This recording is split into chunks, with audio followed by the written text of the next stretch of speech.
Hello, good morning, and wherever you are in the world, good evening, good afternoon. We are live watching along with Coach Dave here and myself, the second test between South Africa and Australia in the 2021 Rugby Championship. Welcome wherever you are listening from. Thanks for joining us. Coach Dave, how are you? Well? I'm well, Otto. Thank you. Very excited to bounce back here with the box after last week's narrow loss, but good to see. Yes. Now I've been uh, quite intrigued by the reaction from the media and a lot of shade being thrown onto the referee. There were a few calls that confused me for sure, Sure. Yeah, especially I in the think scrums.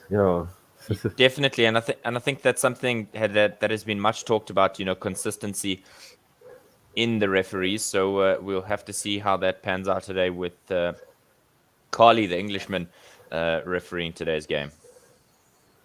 Yes, so we've got another man from Old Blighty on the field today. So we'll see how that goes. Um, let's go through the teams there. I'll do Australia, and then you can take us through the South African team. Sure, can Let's definitely do start that. at the back. Number 15 for Australia, Tom Banks. They pretty much have the same team as last week, 14 and 11. The wings, Andrew Callaway and Marika Korobeti. In the midfield, Samu Karevi and Len Ikitau. The change is at 9, where Nick White goes from the bench onto the starting lineup and Tate McDermott goes to the bench. Quake Cooper at number 10, once again, excellent performance by him last week, kicking the winning penalty as well. Number 8 through to 4 is exactly the same. Rob Valentini at 8, Michael Hooper, the captain, at 7, Lachlan Swinton at 6, Matt Phillip and Isaac Rodda, the lock pairing. And then Alan Alatua comes in from the bench. Falau Fainga is the hooker, same as last week. The starting hooker, James Slipper, comes from the bench. And Feleti Kaitu'u stays on the bench in the replacements. Angus Bell goes onto the bench. Tom Robertson comes in. Darcy Swain also in outside the team onto the bench. Pete Samu, same as last week. And then, as I mentioned, Tate McDermott swapping out with Nick White. Reese Hodge and Jordan Pitaya, the back players. Replacements there for Australia. Absolutely. And for the men in green and gold, your front three, Trevor Nyakane, Bongi Mbonambi, and Frans Malharba. Eben Etzebeth is not partnered by Lotiache today. He's partnered with Marvin Ori, a good option for the lineout. So good replacement there. Sia Kolisi, the man, the myth, the legend, is once again captaining his country. He's got Franco Mostert as a flank partner. Dwayne Vermeulen continues his return back to international rugby. Faf de Klerk and Andre Pollard, the 9 and 10, they weren't as effective as we'd hope them to be, and we know them to be last weekend. But nevertheless, we hope that they can once again put a solid performance in. Makazolo Mapimpi, his wing partner, is once again Spoon Kosichez and Colby still out for the interim. But the wonderful pairing in the middle of Damien Delenda and Lucanio Lucanio having a sort of kind of an off game last weekend, but it felt like it was a common theme within the Springboks. So they'll be hoping to switch that off. Willie Leroux is your number 15 for today's game. Replacements, Malcolm Marks, Stephen Kitsoff, and Vincent Koch are your replacement front rows. Marco van Staden and Kwagga Smith alongside Jasper Wiese are your spare forwards. Herschel Yankees is your replacement scrum half, and Damien Willemse, a man who's really just walked into the squad and really just slammed his foot down and said, "This is my position." He knows that he's a utility back, and so he's going to make the most of it in his performances, and has done so for a while. Otto, I mean, Michael Hooper has got the most tests as captain for Australia, 60. He takes over George Gregan, who had 59. He was 22 when he got the captaincy. Yeah, he's been a great lead by example type of captain, a guy who punches above his weight. He plays out of his skin every time he puts that gold jersey on for Australia. He's a formidable opponent and great in the stealing the ball off the ground. specialist at that. So a good servant to Australian rugby, and very happy captain last week. Let's hope we can wipe the smile off his face today, as we are, of course, both South Africans and Springbok fans. If you are listening and you are an Australian fan, good luck for the game today. All the best, and we'll hope to make true once again that beware the wounded Springbok. Absolutely. Suncorp Stadium in Brisbane. Let's just quickly talk about Quake Cooper, Otto. I mean, the man is absolutely phenomenal. He's had an extended break from international rugby, but yet he finds himself back in a gold jersey. But boy, oh boy, did he put the performance of a lifetime in last week. Yeah, and somebody taught him how to kick at goal, because that was one of his weak points when he last played, and I think one of the reasons why he was sort of usurped by Kurtley Beale, and then after him it was Matumua, and then they had another guy play at 10 as well. But yes, what a comeback, a great asset for Australia, because now he's like a Dan Carter type of fly half, where he's got the complete game. He's got the running game, and now he's added the kicking at goal to his armory. So he's a formidable number 10, and the Boks will need to keep him quiet today. They have probably kicked off live. We're a bit behind. If you are listening and watching along, we're about a minute behind the live feed, so you can pause your live feed if you like and listen to our commentary instead. So we're watching the Springboks singing Nkosi Sikeleli Africa at the moment, and it's always nice to see Sia when he's singing the national anthem. That's how you should sing it. Yeah, so full of passion. For today, yeah, definitely. For today's game, the things that the Springboks need to fix is obviously the scrum, number one, and number two, protecting the ball on the ground. The Aussies were great last week at stealing our balls, and yes, pun intended, they did that as well. And today we need to protect the ball, support the ball carriers, and make sure that the forwards work off the ball to get to the breakdown points. Yeah, it's something that's been discussed, along this week. If anybody's a Springbok fan and you don't quite get why people strongly dislike but like Faf de Klerk for his annoyance, I think if you've seen in the rugby circles what that's all about, now you know what it's like, because that was Nick White last week. South Africa were frustrated time and again by Nick White, and that's what the rest of world rugby is actually feeling when Faf de Klerk is on top form. It's that annoying little snipe that you just want to grab him and shake him because you're so frustrated with him. But that is exactly what Nick White and Quake Cooper did last weekend. So South Africa, a blip, Otto, or is it the start of something endemic? No, I think they admitted themselves that they weren't at their best, and it's always tough to travel to the Antipodes. So hopefully they've adjusted now. We saw that with Argentina as well, although people are saying that they think Argentina are sandbagging against New Zealand because they want to get Australia, get a win in Australia or against Australia. They're all playing in Australia. So I think that once again, traveling down there and all the bubbles and the isolation and all of that stuff is now out the way. And it's now time for the Springboks to get up to the standards that they were in the World Cup. They're not nowhere near that, according to the coaching staff. They're nowhere near the fitness levels and the conditioning levels that they were during the World Cup in 2019. So let's hope that it's a road to recovery and a road back to the top, rather than a start of a downward spiral.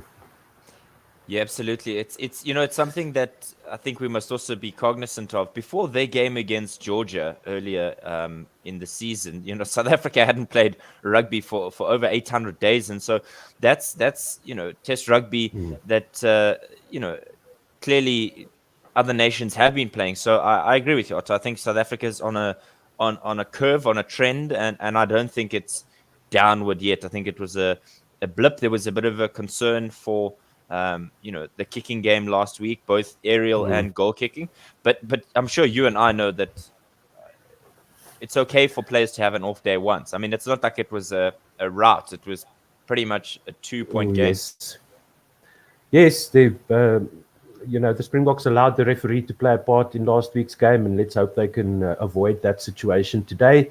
They're just about ready to kick off here on our feed.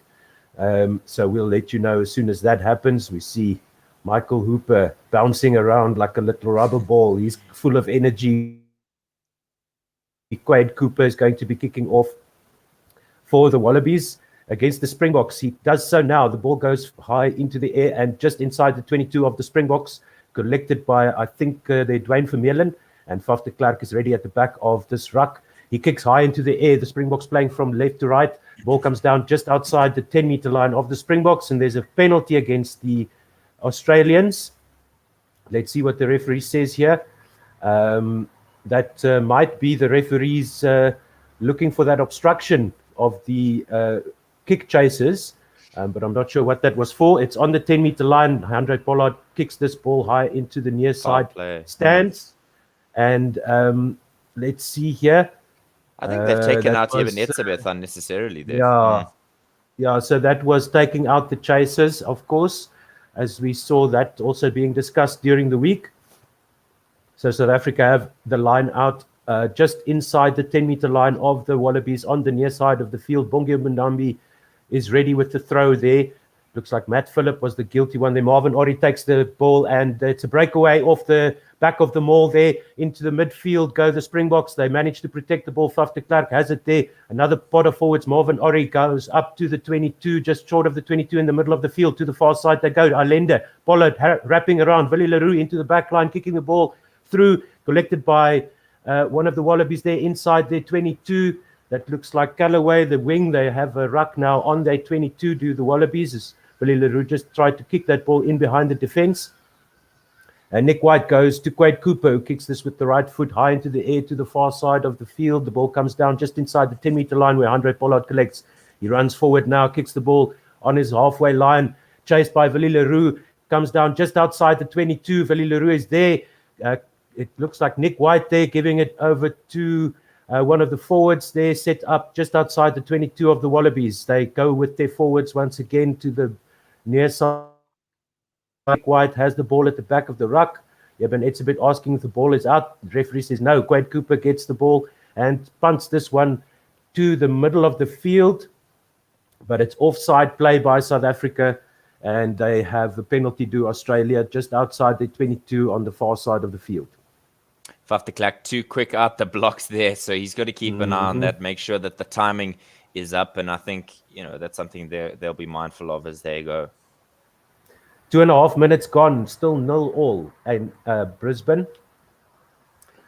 So let's see. The Wallabies have set up the line out, I assume, on the far side of the field. We'll get that position for you now as we're watching the Australian coaching staff. And looks like Tom Banks was a bit of a clearance there. Okay, Tom Banks has got the ball. He's got the larger hoof there for Australia. And he lines this one up. And where is he going to put this down? Goes high into the air on the far side of the field, and it goes over the line, just about in between the 22 and the 10-meter line it's on the 10-meter line of the Springboks. And the Wallabies have a line out there in the Springbok half.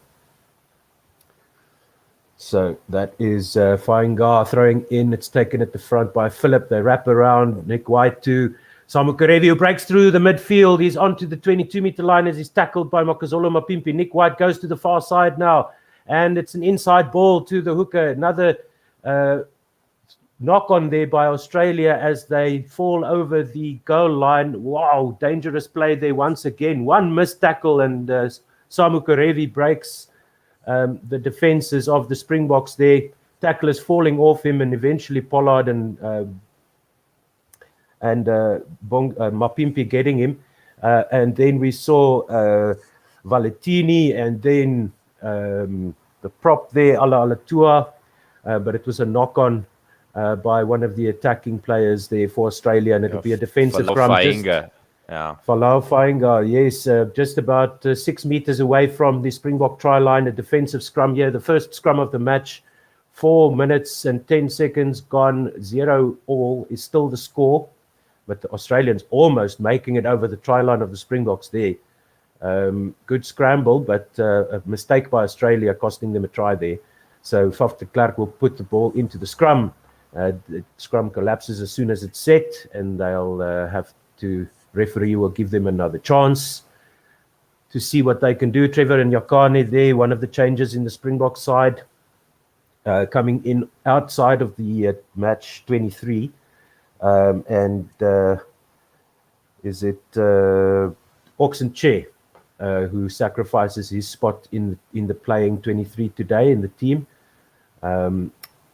with Kitsoffen going to the bench and Nyakane coming in at what should be tight head, I think. We'll see which side he's scrumming on. They're just having a chat about the scrum and ready to set the scrum now. Faf de Klerk is ready to put the ball in. Hasn't got the go-ahead from the referee. The scrum collapses once more. Yeah, so Trevor Nyakane is at number 3. He's at tight head. Frans Malherbe is at loose head. And then Bongi and Bonambi keeping his place in the side. So apologies for that, Dave. I'm not sure if you're working off my team sheet, but made a mistake on our team sheets here. But that's... No, not a problem. This collapsed scrum is giving us enough time to sort that out.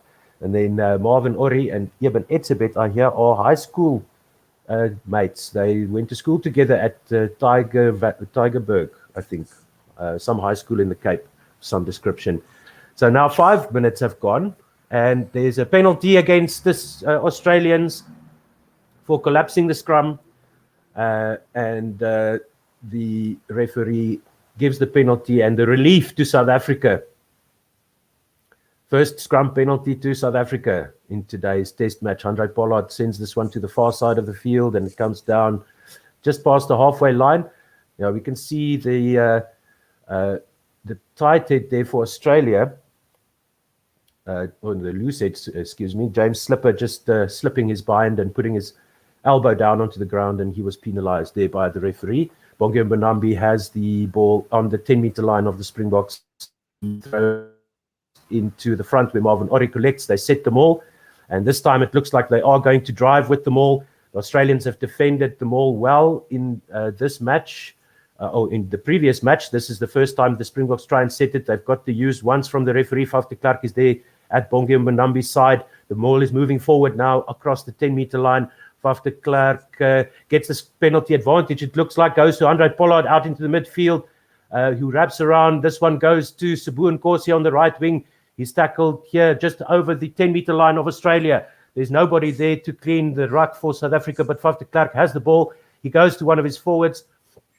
The ball bounces off an Australian defender, who I think might have been offside, and the referee has called a stop to play for lifting the legs in the maul, so they'll go back for the advantage. So good attacking options here by the Springboks with the penalty advantage, allowing them to play a bit more expansive. Sabu Nkosi getting the ball there, and that almost worked out really well for the Springboks. And just as Faf de Klerk tried to get that ball back into the line out, into the back line, there was an Australian defender in the way who wasn't offside, I think. So we can see there the referee indicating that the Australians were lifting the legs of the players in the maul, which is not allowed.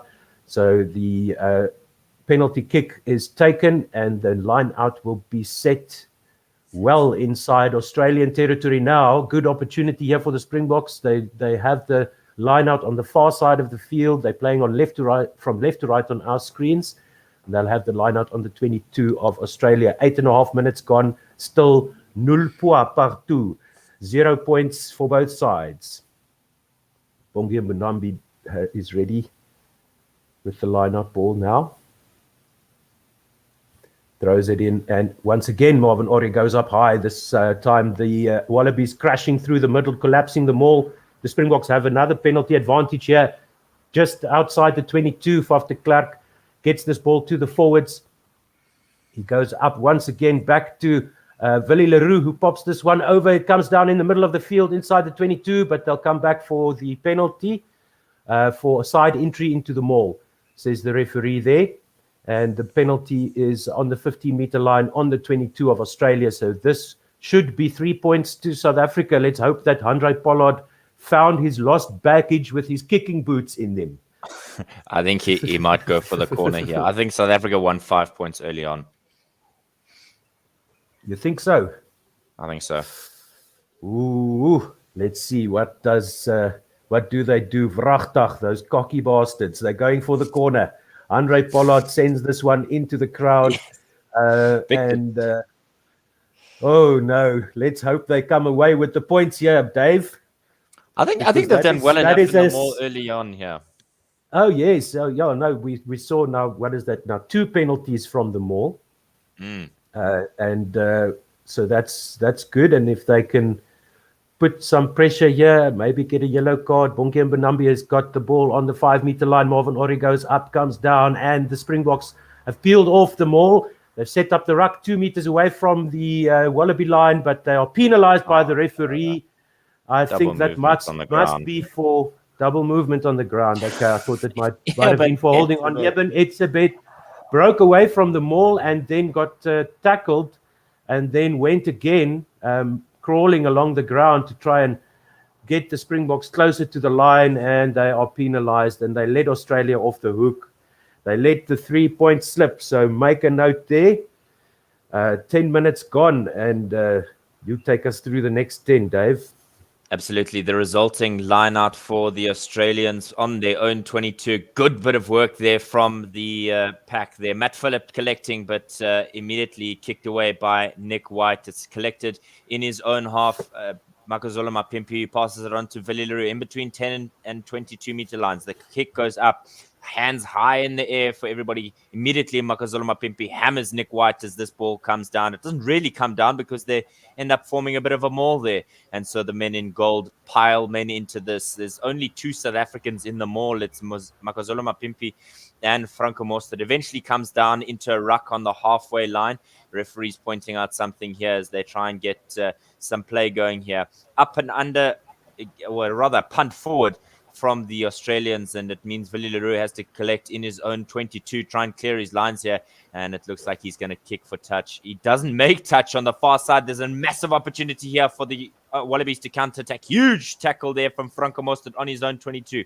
The Australians pushing hard now as we see Alan Alatoa get over the gain line over the 22, and the Australians have a penalty coming. They've got advantage. Referee saying that somebody's misbehaving there. Nick White tries to get it out, but Faf de Klerk tries to snap it down, and immediately the referee blows the whistle and says that's not good enough, and here comes a card. That is so disappointing by Faf de Klerk. There was no need to do that. The referee had already given a penalty and tried to spoil the party there for the Australians, and instead he spoiled the party for his own team. So we see he goes in to the ruck and he gets his hands on the ball there and obstructs it from getting out, and that is what the initial penalty is for. And then as Nick White grabs the ball and gets it out, Faf de Klerk slaps the ball out of his hand and earns himself a yellow card. 10 minutes in the sin bin, so he's going to be off until the 13th minute. South Africa without a scrum half. So probably Villileroux. Yeah, no, that was an idiotic goes now to Australia. They do a bit of a double movement there from the jumper to a man behind him, but it's Michael Hooper who ends up with it. They've got forwards ploughing in here. We see Isaac Rodder trying to get over that 5-meter line. Nick White with the ball out to the left-hand side. It breaks 1, breaks 2, and over the try line. Australia have the opening try of this test match at Suncorp Stadium in Brisbane. 5-0 they lead the box, and what a great movement there. It was the double play off the line out, but eventually in the end, the try coming for Len Ikitau is the man who crosses the whitewash there, Otto.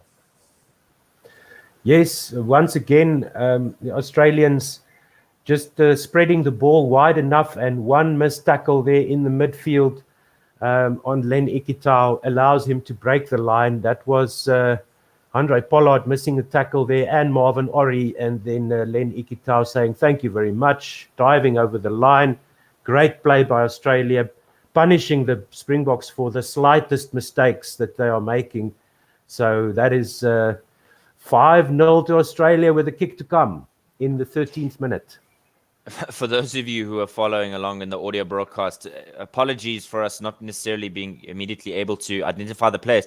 The Wallabies numbers, so the Springbok numbers are a solid gold on the back of their shirt, but the Australians have gold numbers with a thin green kind of Aboriginal pattern on the back of it. So it's frustrating because in general play you can't necessarily clearly make out who's who here. So we'll continue to do our best to bring you the correct names and numbers of players as they play. But please understand that this is what we're working with. Nevertheless, Quake Cooper stands over the ball.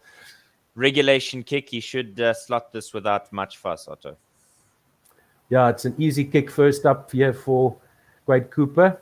And he hits the upright. Just for good measure. Yes. Just to, commentators curse. There we go. 5-0 in the worked. 16th minute. I can't win. So that was a clearly a training ground move, Otto. We saw, the double throw from the Wallabies at the line out, and then it literally opened the textbook, point to a drill, and that's how it was.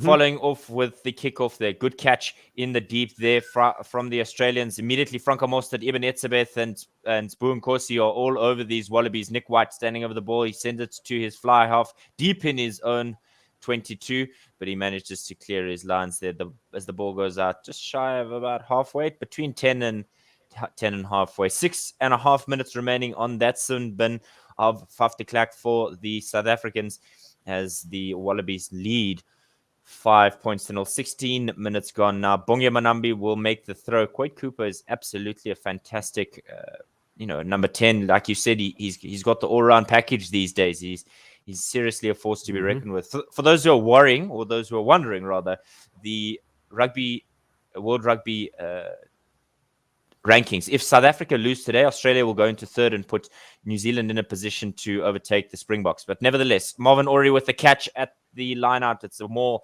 on the 10-meter line. South Africa not really getting good at go ahead, but it looks like once they've shifted into second gear, they're able to push. It looks like this maul is wheeling around here. The South Africans find themselves in a bit of space, but they are having the penalty advantage now for probably collapsing the maul.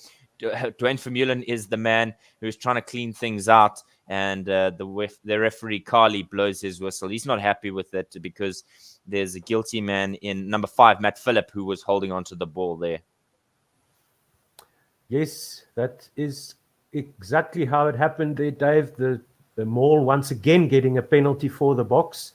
I think that was for swimming through. Yeah, that's what they call swimming through swimming around the outside of the maul, changing your bind. You're not allowed to do that. Once you bind onto the players in the maul, you've got to stay there and push through the middle. You cannot swim around the side like that. So good signs here for South Africa, and then bad sign for South Africa's Bongi Mbonambi gets a little bit of attention. I tell you what, Coach Dave, if they get some injuries in the backline players, we're going to have an interesting configuration of the team today, because we've only got Jantjies and Willemse in the on the replacement bench for the Springboks in the back line. But Bongi is okay. He's up and walking around.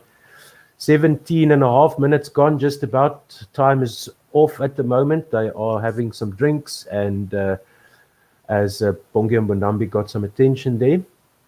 Absolutely. And don't forget, you can like this video on Facebook and YouTube as well. Please subscribe, ring the bell, and you know exactly when we go live. We bring you international sport from a South African perspective. We've got magazine shows, both football and cricket. And so please stick with us, and we will bring you every single moment of Springbok and Protea games. Handré Pollard on the 10-meter line near side of the park. He's going to slot this. Hopefully it swings in nicely, and it's over the poles. Wonderful bit of work from him. He'll want to make sure that he gets rid of those nerves that he had so much last week, what seemed perceived nerves at least. And the South Africans are within 2 points of the men in gold. Exactly as we were last week, 2 points behind the Australians. Let's hope that we are not there at the end of the game. 18 minutes gone. Cooper with the kickoff. It's in the South African 22. Good catch there by Dwayne Vermeulen. He's brought down, but looks like Willie Leroux is stepping into that number 9 position. He's going to dictate play from the back of the ruck. He throws now to Trevor Nyakani. He's got Eben Etzebeth and Franco Mostert in support. The ball pops out, but it will be an Australian advantage here. But the referee almost getting caught up in the ruck there, rather, as Nick White is at the back of the ruck. It's their penalty advantage for the South African knock-on. Massive hit there by Dwayne Vermeulen. My goodness me, that was huge. As there's a couple of offloads. The ball goes wide. Opportunity now for Australia in Andrew Kellaway. He's got the ball. He's brought down inside the South African 22. It pops up, and Dwayne Vermeulen is taking Nick White for a walk. Had him over your shoulders like a sack of potatoes there. Goodness me. And put him down nicely, so no penalty there against Dwayne. But the penalties just mounting now against the Springboks. And just as we saw last week, every time the Springboks score, this time it was Handré Pollard who got up off the ground on the wrong side of the ruck and got in the way of the pass there from Nick White, who of course passed the ball straight into his body and milking the penalty there. Line out is 5 meters from the Springbok line on the near side of the field. For Lau Fainga with the throw. Good catch there, and the Wallabies immediately pushing in the maul there. Michael Hooper peels away, but Sio Khaleesi smashes him, and the South Africans have the opportunity to try and steal it back. They don't manage to. Ball goes out to Samu Karevu, who's brought down just inside the 22 of the Springboks. Nick White at the back once again. He's looking for some options left and right. He goes to the far side of the park, and that's brought down no real gain there for the Australians. The ball going through the hands of both Fainga and Alan Alatoa, who breaks away through a tackle about 7 meters out from the Springbok try line. There's a penalty advantage as well, and there's frustration here for the Springboks, as clearly the discipline is going to be an issue. Ball goes wide, dummy throw, and it's a wonderful try there for the Australians, right in the corner, and they go ahead another 5 points. Man advantage, clearly making the most of it here are the Australians. Yep, 20 and a half minutes gone. The Australians lead 10-3. South Africa just looking at odds here in their defense, falling off tackles, and that break by which number was there? Was that the one or that must have been Ala Alatawa? Yeah. Yes, the number 3. Breaking the Springbok defense, breaking 3 tackles, or the third tackle actually bringing him down in the end, and then some smooth interplay between the backline players with Len Ikitau getting the final pass and just falling over the try line. Marika Koroibeti there coming in, and that's 2 tries in the game now for Len Ikitau. He is over the moon, and so are the Australians. Callaway was there. Tom Banks was there in that move. So lots of players off the ball, lots of options for Australia. And once again, exactly what they did with that first try, Dave. They shift the ball away from the forwards. We saw them try and set up a maul there, but the maul was almost immediately shunted over the try line. And then from there, they just sent it wide to the other side of the park, and the Springboks ran out of defenders. But that break by Alan Alatoa, that was the one that set the try up. Let's see if Quake Cooper can get this one over. This one is right on the touchline, the far side touchline. And see if he can get his first points of the match, 10-3. And that would be about a minute to go in that yellow card. Am I right? About 30 seconds or so. Okay, so Faf de Klerk will be back on the park, and it's 10 points to 3 during that time. Quade Cooper comes forward now, strikes it well, goes flying high through the air and through the middle of the uprights. He's got the extra 2 points for Australia, 12 points to 3. Australia lead by 9. Sure, that was very costly 10 minutes for South Africa. 12 points. So, After Clark owes all of us a beer, as I'm forced to drink coffee while watching rugby, which is an abomination in itself. Pollard kicks this high into the air and comes down about 20 meters from the touchline of the goal line of Australia on the near side of the field. Springboks trying to contest for the ball on the ground there, but Nick White has control. He sends it out to Quade Cooper onto the right foot, 5 meters from his own line. Goes to the near side of the field where it's collected by Willie Leroux, passing it into the hands of Pollard, who kicks this one cross field. It bounces inside the 22 and goes over the line, evades Tom Banks there. And Pollard saying to his forwards, get me that ball back. As they go on the attack with a 50-22. Space there. There's a 50-22, so it's a Springbok throw. 50-22 Yes. Springbok throw. Well done, Dave. Well spotted. I completely forgot about that. So if you kick the ball out inside the 22 of the opposition from inside your own half, you get to throw the ball into the line out. The new laws coming through there. So Bongi and Mbonambi will have the line out throw. Good work there by Andre Pollard. And in response to that clearance kick by Quake Cooper, they're avoiding the line outs, the Australians.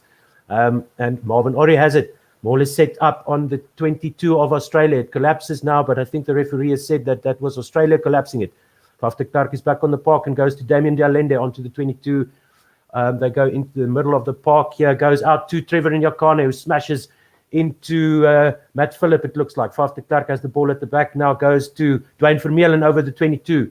Faf de Klerk again out to Andre Pollard, and he crashes into the Australian defenders. They need support now. Faf de Klerk gets the ball out the back, but it's intercepted by Australia. And they go, the referee says there was something wrong there, so he stopped play as Australia were advancing fairly over the 10-meter line, over their own 10-meter line, but a bit scrappy there from the Springboks. The ball popped out the back of the ruck, and Faf de Klerk had to scoop it back to try and get it to his forward pass there by Hooper on attack. Hooper. To James Slipper in support there. And did all the hard work there. All the hard work, and then it was the forward pass. They managed to intercept that ball as Faf de Klerk tried to get it to his back line, but then the forward pass on just past the 22 of Australia, in between the 22 and the 10. Trevor Nyakane is getting some attention now. I think he's going to get an HIA here. I hope he isn't, but I think that might be the discussion here from the medicine man. Yeah, so Trevor Nyakane leaves the field, so he will be replaced by Vincent Koch, being our replacement tight head today. While they give him a ding-dong test, ask him what day it is and what's your mom's maiden name and all of that stuff. I'm not sure what those questions are exactly, but it must be something along those lines. I know one of them is what's today's date and stuff like that. So simple things like that. And what's interesting is that they do a baseline test at the beginning of a season, and then they always compare your responses and your response time against that.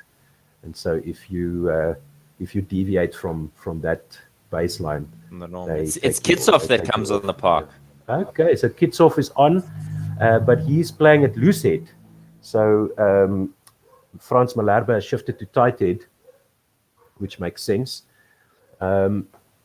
And Vincent Koch is on the field. Now the scrum is set. Faf de Klerk has the ball. He puts it in now. Scrum is steady this time. Going forward to the Springboks. They get the penalty advantage. Faf de Klerk has the ball out to Sabun Kosi coming around from the right wing, but that was a knock-on by Sabun Kosi as he was met there by Australian defenders, and the Australians are penalised for scrumming in from the wrong angle, not going straight forward, but coming scrumming in on the angle. And Andre Pollard is going to go for goal. It looks like... Spoon Corsi just overrunning that ball slightly and getting what a lovely little hug there from Quake Cooper.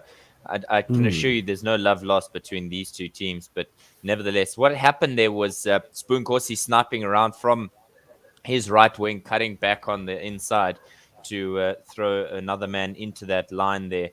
But great bit of work there from the Springbok forward pack there to extract a penalty. So coming up on to 26 minutes played, 12 points to 3, Australia lead in Brisbane. Andre Pollard stepping forward now, strikes this one well, and it sneaks inside the upright. Yes, it does. And 6 points now to South Africa. The deficit is 6. That kick was taken on the 10-meter line, about 20 meters in from the near side touchline. So good position for the right-footed kicker, and just snuck it in on the right-hand side, the left-hand side of the right-hand upright. Quake Cooper with the kickoff goes to the 22 of South Africa on the near side, where it's taken in the air by Dwayne Vermeulen. who takes out Bongi Mbonambi in the process. Faf de Klerk wants the little train there at the back of the mall as he can now kick. And he does so, the box kick coming down on the 10-meter line of the Springboks, collected by Makazolo Mapimpi, and he's got support there. Faf de Klerk has the ball and out to the midfield to Pollard. Now down the back line, the ball goes to the far side of the field. Willie Leroux and Franco Mostert lets the ball go, but he cleans it up, and there is support there for South Africa. The Australians trying to counter ruck, and they get the penalty once again at the breakdown, flooding that breakdown with strong play by the Australians there on defense. Mistake by Franco Mostert, and the Australians have a penalty on the far side of the field inside the 10-meter line of the Springboks. He just couldn't collect that pass with a promising backline move, and he had no choice to hold on to the ball as Australia successfully counter-rucked over that ball. So good play once again by Australia at the breakdown, and the Springboks not managing to fix that problem from last week. So what will they do here with the penalty? Yeah, I think he's and going to again, go... exactly what we saw last week. Okay, so Tom Banks has injured his wrist, it looks like, or his forearm, and he looks in quite a bit of pain. It might be his shoulder also. Don't pat him on the shoulder now, Reece Hodge. Reece Hodge. Reece Hodge almost gave him a good solid pat on his shoulder there, but managed to control himself and just pat him on his head. He comes on for Tom Banks, who's off injured for Australia.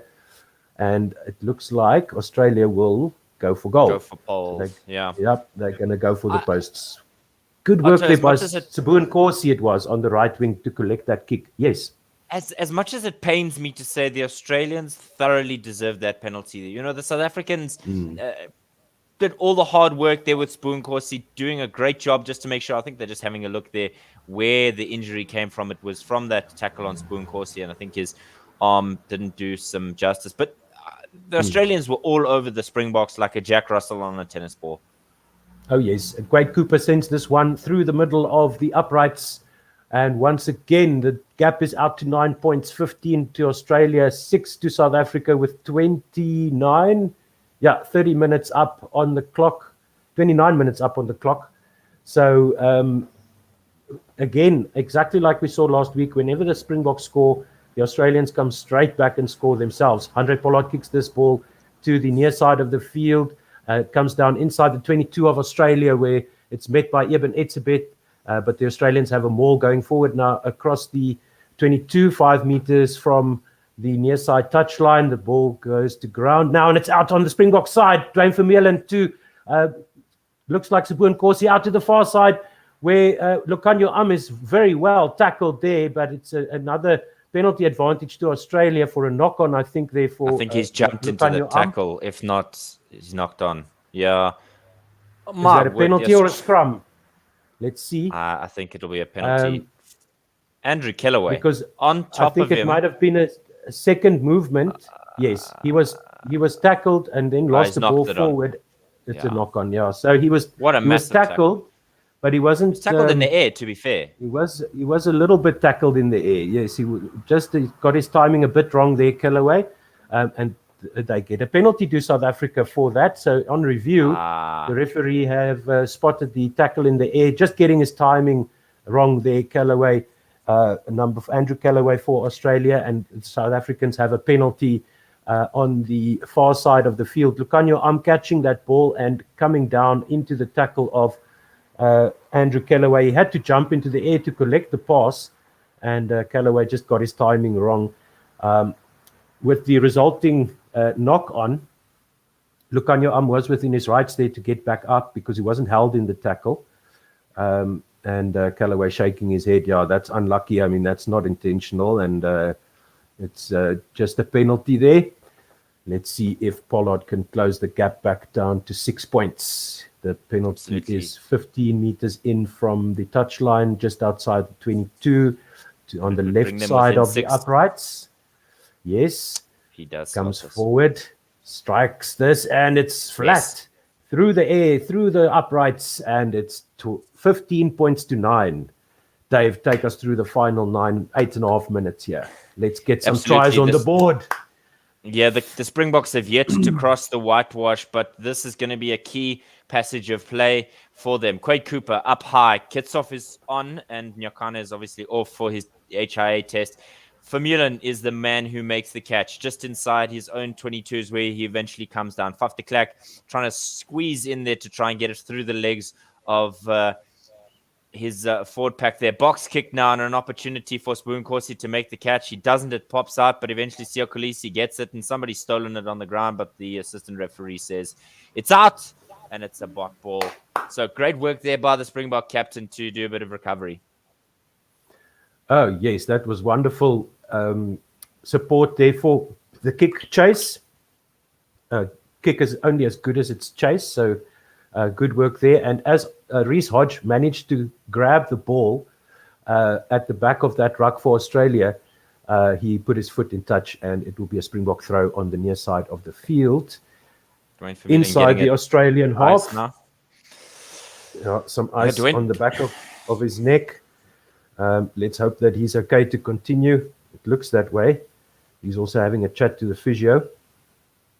Yeah, there's a TMO decision here that's a potential offside at the ruck and more. So we're just going to have a look here. Okay. I don't think there's any arms. Maybe you can listen in here, but I mean, I'm wondering what's going on here. There's obviously the bash of heads there between Lachlan Swinton and Dwayne Vermeulen, and that's why there'll very likely be a ding-dong test there. But I'm wondering if a potential foul play, that's what they're saying. So I think Swinton is going to be in trouble here. If not I'm struggling to see who's at fault here. Yeah, me too. The contact was shoulder to shoulder. There was a clash of heads. Marvin Orrie was in front of Dwayne Vermeulen, but Marika Koroibeti wouldn't have made a tackle there on Dwayne. He was well away from... Koroibeti coming from the side. Yes. As was number 5, Matt Phillip. Bang, that doesn't look healthy. No, not at all. Both of them should go for HIAs after that, Swinton and Vermeulen. Let's see what they say here, the referees, with 7.5 minutes to go in the first half in Brisbane. South Africa versus Australia. Australia 15, South Africa 9. Let's see. Swinton's right arm only goes around Dwayne's body after the first contact. After the head collision, yes. So he had his shoulder first, as shoulder first there, but it was shoulder to shoulder, so it's a no arms tackle at the very worst, as far as I'm concerned. Not a high tackle or a dangerous tackle of any kind.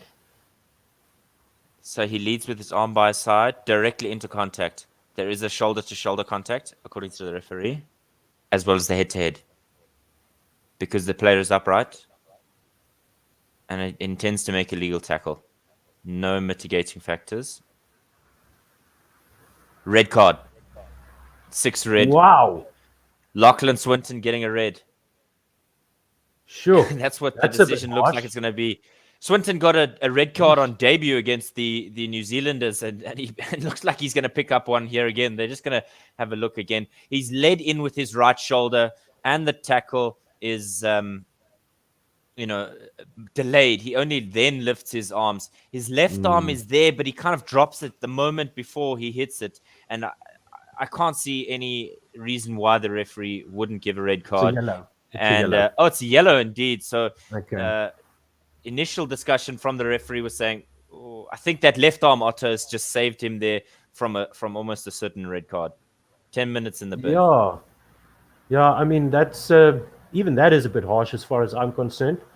So obviously, we are Springbok fans, but you always think in terms of, what if that was the shoe was on the other foot? If they sent off one of our players for a tackle like that, I would be a bit upset.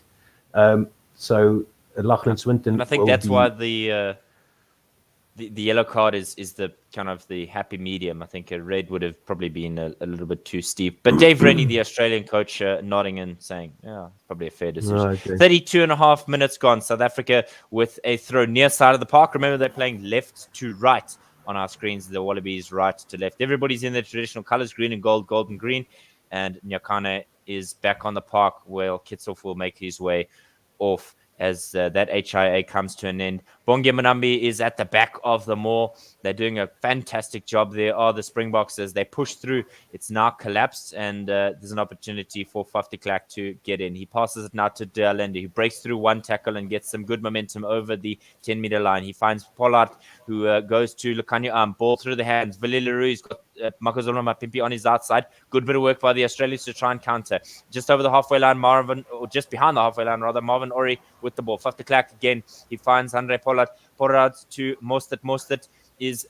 Sorry, it was Etzebeth rather to Damien Delenda, who finally gets over the halfway line. South Africa pouring numbers into their ruck and tackle area. 5 phases now. Villiers Leroux just over half wide. He finds Makazolo Mapimpi out wide. Looked almost forward, but it wasn't. South Africa now just in between 10 and 22 of the Wallabies, making some good forward momentum here. Faf de Klerk from inside that ruck kicks it into a bit of space.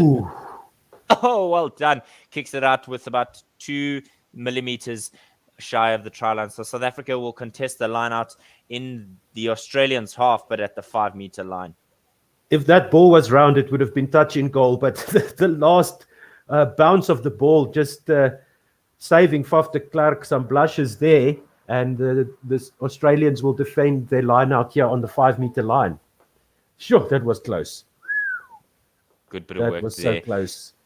Good bit of work indeed. We see Jasper Wiese is actually on the park for Dwayne Vermeulen, who gets a ding-dong test. Throw will come now from Falau Fainga. There's a bit of a hold-up as they decide what they want out of life, but nevertheless, we get some back into it. Deep throw right to the back of it. Good bit of work there by Matt Phillip, as we see the Australians try to clear their line. Nick White looking for an option. He steps back a couple of steps and thumps this into touch just over the 22-meter line, and he's remonstrating with his teammates to say, I mean, I wasn't prepared for that. At least give me a heads up if you're going to do a cool move like that. On the 22-meter line are the Springboks. Bonge Manambi has an opportunity once again for a line-out. Springboks are having a quick team chat. Andre Pollard is menacing in his visage. I mean, he clearly has a point to prove. Last week he wasn't up to his very best, and he's absolutely certain that he wants to put his best performance in here today. South Africa likely to go to Ori in the lineout. They do great catch by the South African lock. They get smashed back by the Wallabies before Bonge Manambi can join.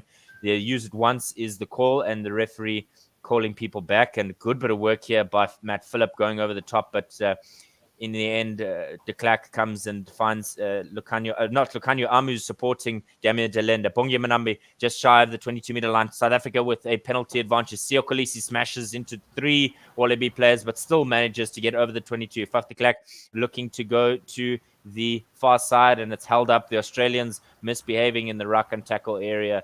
It is Falau Fainga who's the eventual guilty party, but it wasn't his doing. It was the earlier infringement from the Australians. Number 7, Michael Hooper, the Australian captain, his 60th test. He overtakes the Australian legend George Gregan in number of games played. And Andre Pollard decides on the 22-meter line that he's going to go for poles. Otto. Yeah, the Wallabies offside there in the middle of the field. The Springboks getting the advantage and trying to play with it, but not getting much done there. There's a minute and a half left in the first half. 15 points to 9, Australia lead. And Andre Pollard will see if he can make it a 3-point game. It's right in the middle of the field on the 22. So let's see what he does with this one.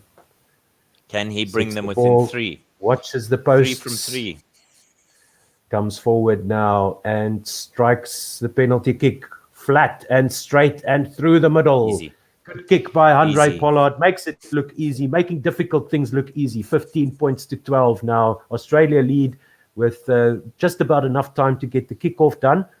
And let's see if South Africa can just sneak ahead here before halftime. That'll be great work if they can get that done. They're looking a lot better in these last 20 minutes. Yeah, definitely. It's a definite switch in mindset from the Springboks after being shell-shocked early. And it's something the English did for so many years, is to try and hammer the opposition early. But good catch there by the Boks inside their own 22. Faf de Klerk is now trying to stick a leg in there to try and collect it out the ruck. He clears his lines from inside his 22, trying to get Spoonkosi to catch that. He narrowly tries to keep it in. They do, but it is a Springbok throw at the line out on the 10-meter line. Very unhappy is Samu Karevi. He doesn't think that it came off of him last, but the assistant referee on the near side has decided that was a gold touch. That was the last one. Yes, indeed. It looks like it bounced off of Reece Hodge there over the line. Not sure what the Aussies are complaining about. And there is now about a minute and a half left. Apologies for that. 4 minutes left on the sin bin. Ori is the option at the middle of the line. Our Springboks now with the maul on the 10-meter line. It's getting some momentum shifting to our near side. Remember that they are just on the 10-meter line of the Springboks, and the call is use it once from the referee. Faf de Klerk with a box kick high and hanging. Spoonkosi he's going to go look for it. He's going to have to contest, but he doesn't get it in the end. The Wallabies come up with it, but it looked like it was a knock-on. It was a knock-on. It was knocked forward, then knocked back. And so South Africa, again, having a penalty with about a minute to go.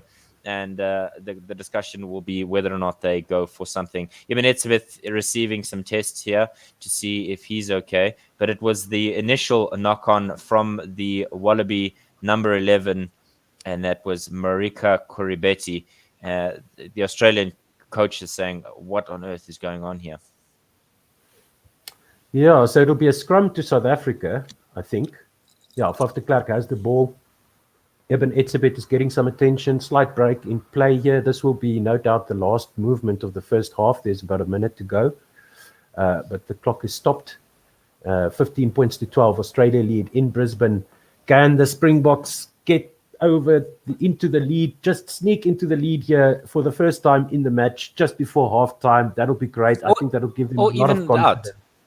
I think 3 points going into the second half is not a dreadful thing. But all square at halftime is not bad either. Yes, absolutely. I mean, this has been a frenetic first half. It feels like we've changed commentating lead way too often than I suppose we're used to. Normally, rugby is a slightly more slower paced game, but the thing to remember is that these two teams are incredibly fit, incredibly well drilled, and so as much as you want to give credit to the Springboks because they are rugby championship holders and world championship holders, this Australian team have really come out here this afternoon rather, in Suncorp Stadium in Brisbane, and really put on a masterclass both in the first game and the second game of how to really push the Springboks. I think for too long most people have kind of not really challenged the Springboks outside of that game that they lost to the Springboks at Rugby World Cup 2019.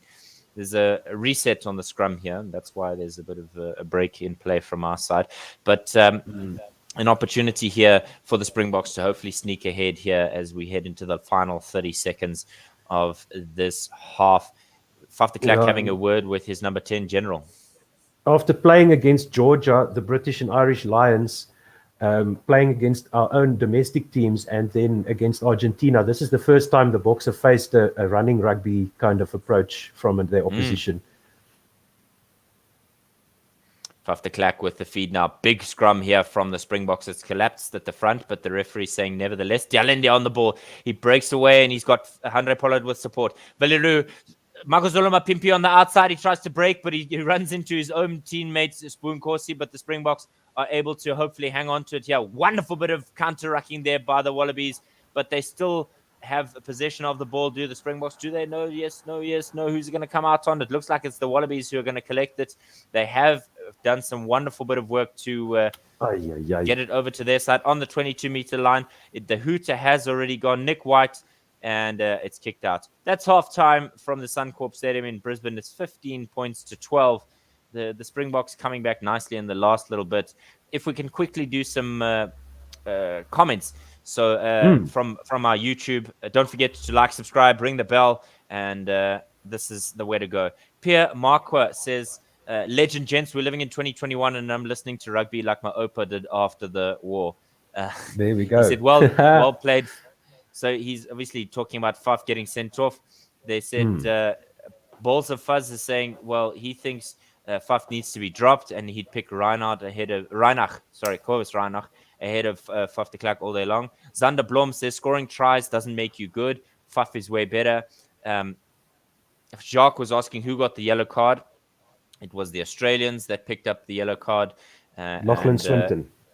That was Correct. the number six Atin flank. Kosi Stoile says he hopes the Springboks win, and that is all of from us at this kind of stuff. You're gonna go to archives when we're ready. Facebook and YouTube will go silent. So just listen to our podcast on our archives rather on 1WSR.com, and then join us again on YouTube in a couple of minutes. Thank you very much for listening.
We are back.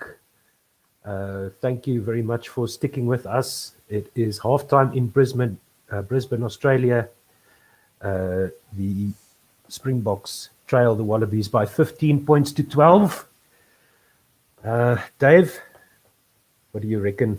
Can we do this? Can we pull it off? I heard somebody say the last time we won at this stadium in Brisbane was in 2013. Yeah, it's not been a happy hunting ground for the Springboks, so they'll be hoping to turn this around in the second half. Couple of comments. If you want to follow us, go to Facebook and search One World Sports Radio. We'll be right there with you. The same for the guys on YouTube. Go to YouTube, One World Sports Radio. Like this video, subscribe, ding the bell so that you know exactly where you can find us. Just some comments that came up at the halftime break. Balls of Fuzz said the cricket brought him here. He's here for the personality. Thank you, chaps. Well, thank you, Balls of Fuzz, for joining us for this. John Louis van der Linden is asking, what time and which subs do you think Ninabo will make, Otto? It's going to be interesting because Damian Willems only got like 5 minutes game time last week. So he'll be hoping to maybe get in there a little bit earlier. I think the bomb squad will be on with about 30 minutes to go, I would suggest. We know that Nyakane came back after a ding-dong test, his first test back after a long injury break, and then also Dwayne Vermeulen. We'll see if he's back on the park after halftime. The players are back on the field, and I think it will be the Springboks kicking off because Australia got the game underway, got the first, they got the game underway here, and so it looks like everybody's ready. So let's hope for Herschel Jantjies and Damian Willems' sake they get a little bit more game time. Pollard and de Klerk having a slightly better game, but not by much.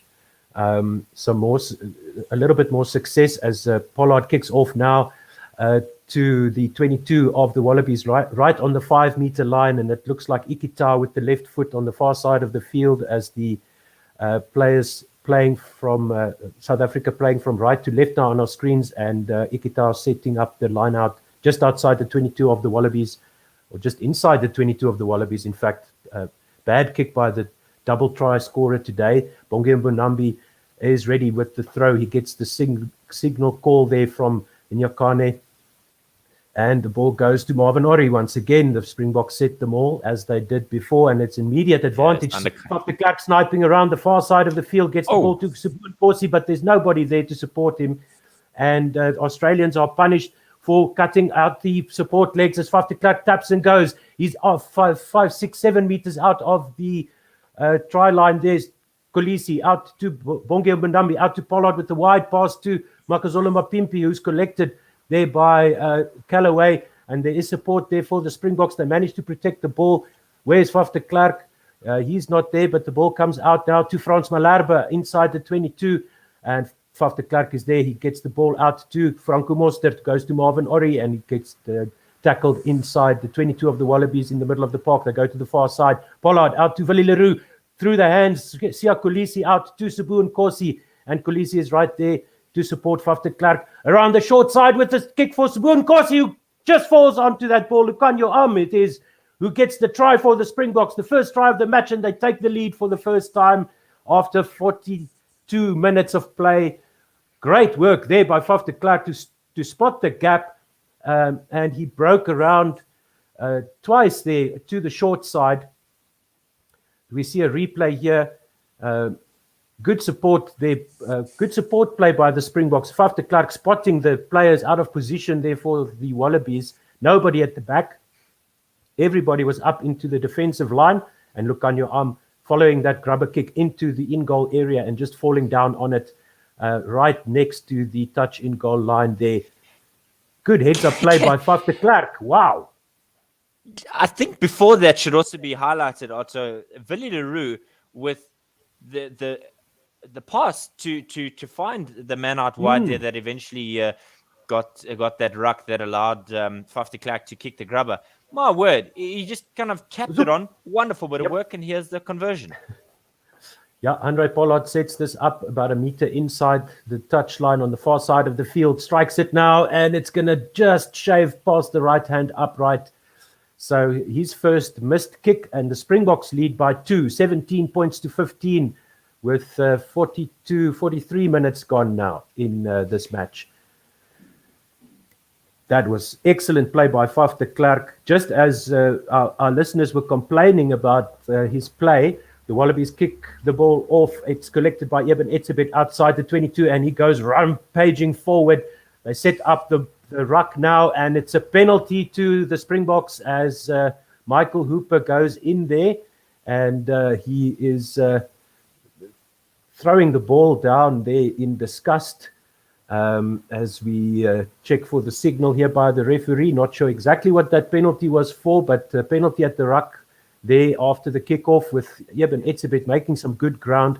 And I think the Wallabies, Wallabies beaten by the ruck there. Michael Hooper tried to go onto that ball, but not enough release time there, and he's frustrated.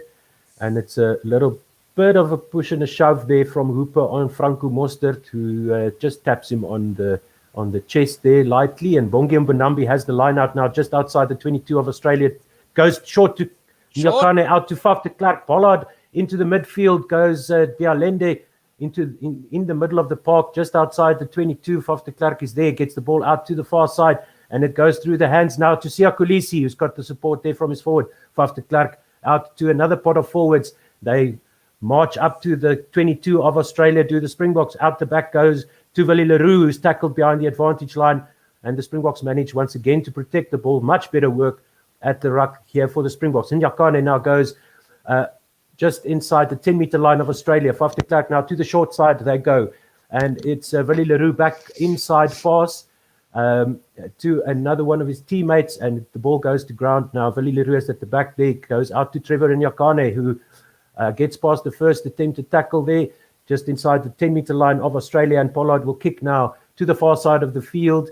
And the ball comes down inside the 22, where it's neatly collected by Reece Hodge, who's on for Tom Banks, and it will be a free kick to Reece Hodge.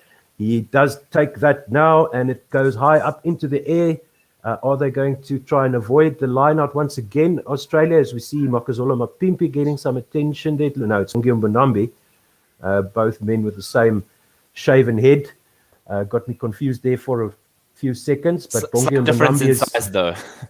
Yes, he was kneeling behind the medic, so I couldn't see the body shape there, but that would have given him away. Bongi Mbonambi remonstrating with the medics there for some reason.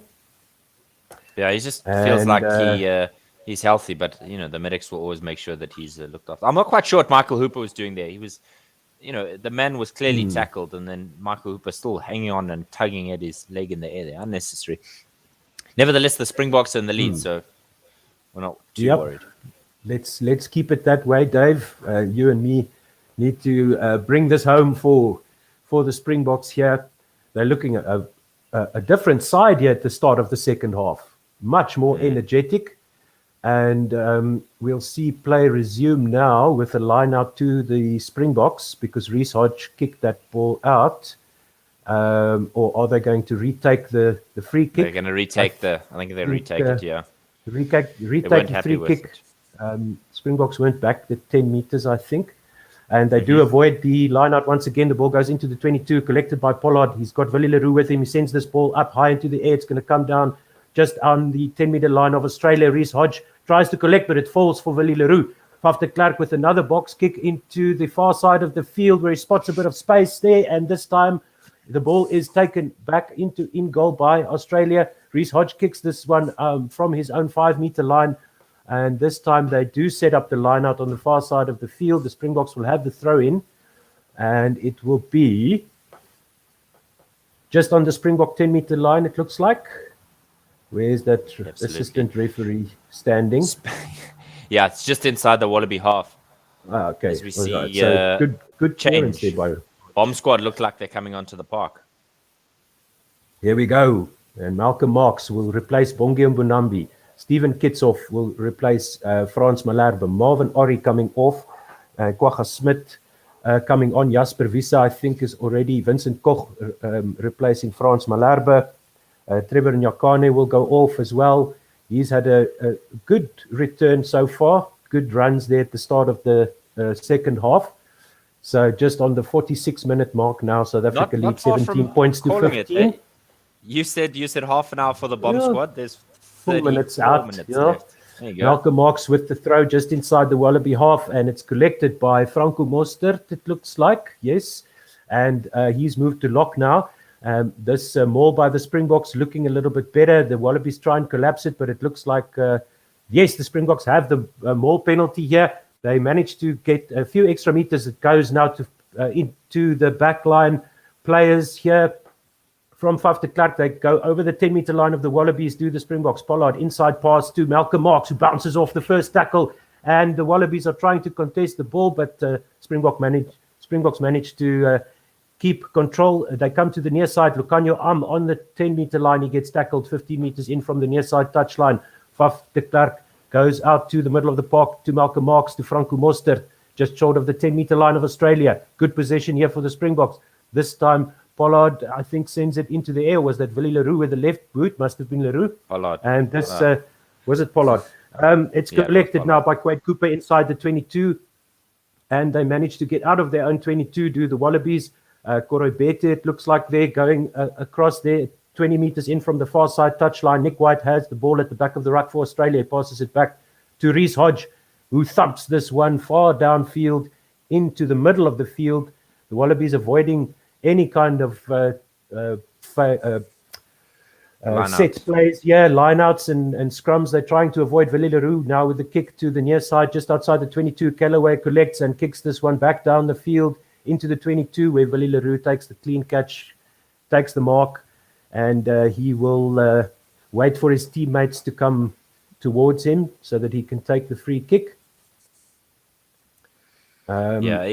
It's been a clear plan, like you said, Otto. They are avoiding the lineouts, and the South Africans, every opportunity they get, they're going to hoof it into touch and contest at the lineout.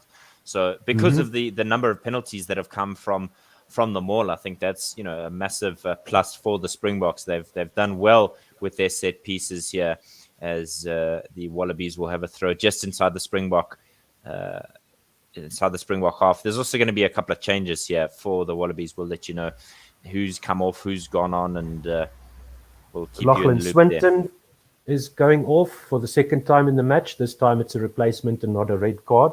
A yellow card. Pete Samu is on for him, it looks like.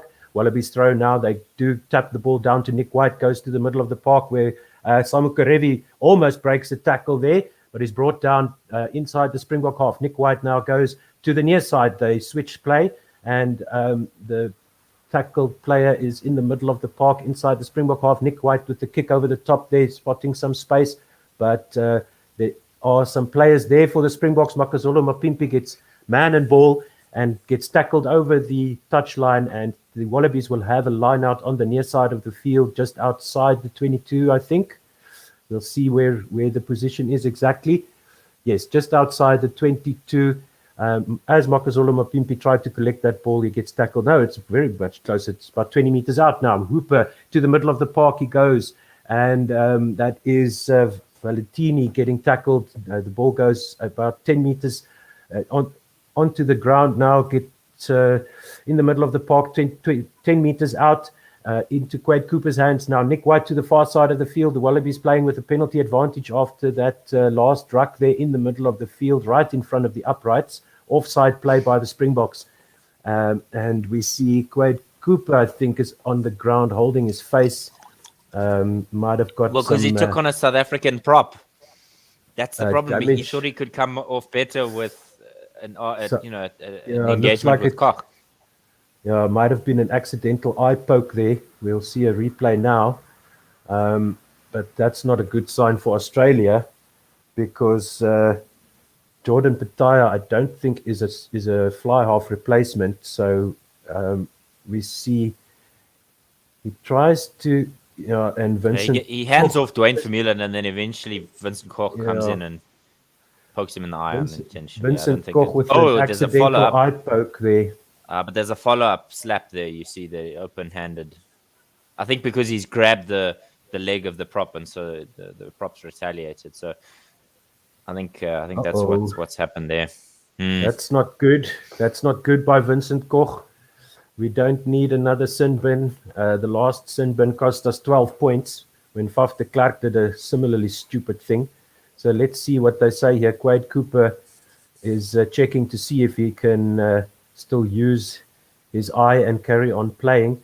He passes the ball. He gets tackled by Vermeulen, and then Koch comes in and just retaliates with the open hand, and they'll take the penalty. Shot at goal. Doesn't look like there's going to be any repercussions for Vincent Koch. He's lucky. That might have gone very much sideways for the Springboks there, as we'll hand over to you, I think, now, Dave, for the next 10 minutes of play, as Quade Cooper seems to be okay to carry on, and he's going to kick at goal. It's just in line with the right-hand upright. That ruck was set up about 10 meters out from the try line, so he can move the ball back a little bit with an easy kick here for 3 points to Australia, and that will take them back into the lead if he manages to do this. Yeah, not very far out. He's about 10 or so, 10, 50 meters out. He does slot that through, so the Australians go ahead by the narrowest of margins, by the barest of margins. If anybody's having flashbacks to Cricket World Cup 2019, I don't think I'll ever let go of that comment by Ian Smith. Nevertheless, they go ahead by the barest of margins in the 52nd minute here. The South Africans will kick off through Handré Pollard.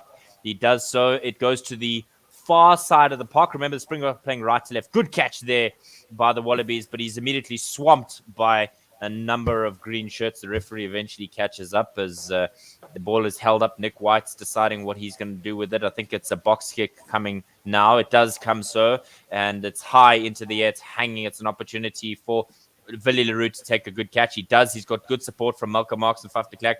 The Australians are remonstrating with the referee to say, come on, man, give us something here. But Kitshoff gets some good forward momentum here. Faf de Klerk to Handré Pollard, who kicks this high into the air. It's swirling in the air. Lukhanyo Arms trying to get in there. He doesn't. It's knocked on by the Australians. The South Africans have the ball. Faf de Klerk, the ball continues. They have the penalty advantage. Siya Kolisi just shy of the 22-meter line. Faf de Klerk sends it to the right-hand side. He runs into a South African hooker who runs into his prop opposition. And it's the South Africans who are being penalized here. I honestly thought there was a knock-on there from the Wallabies.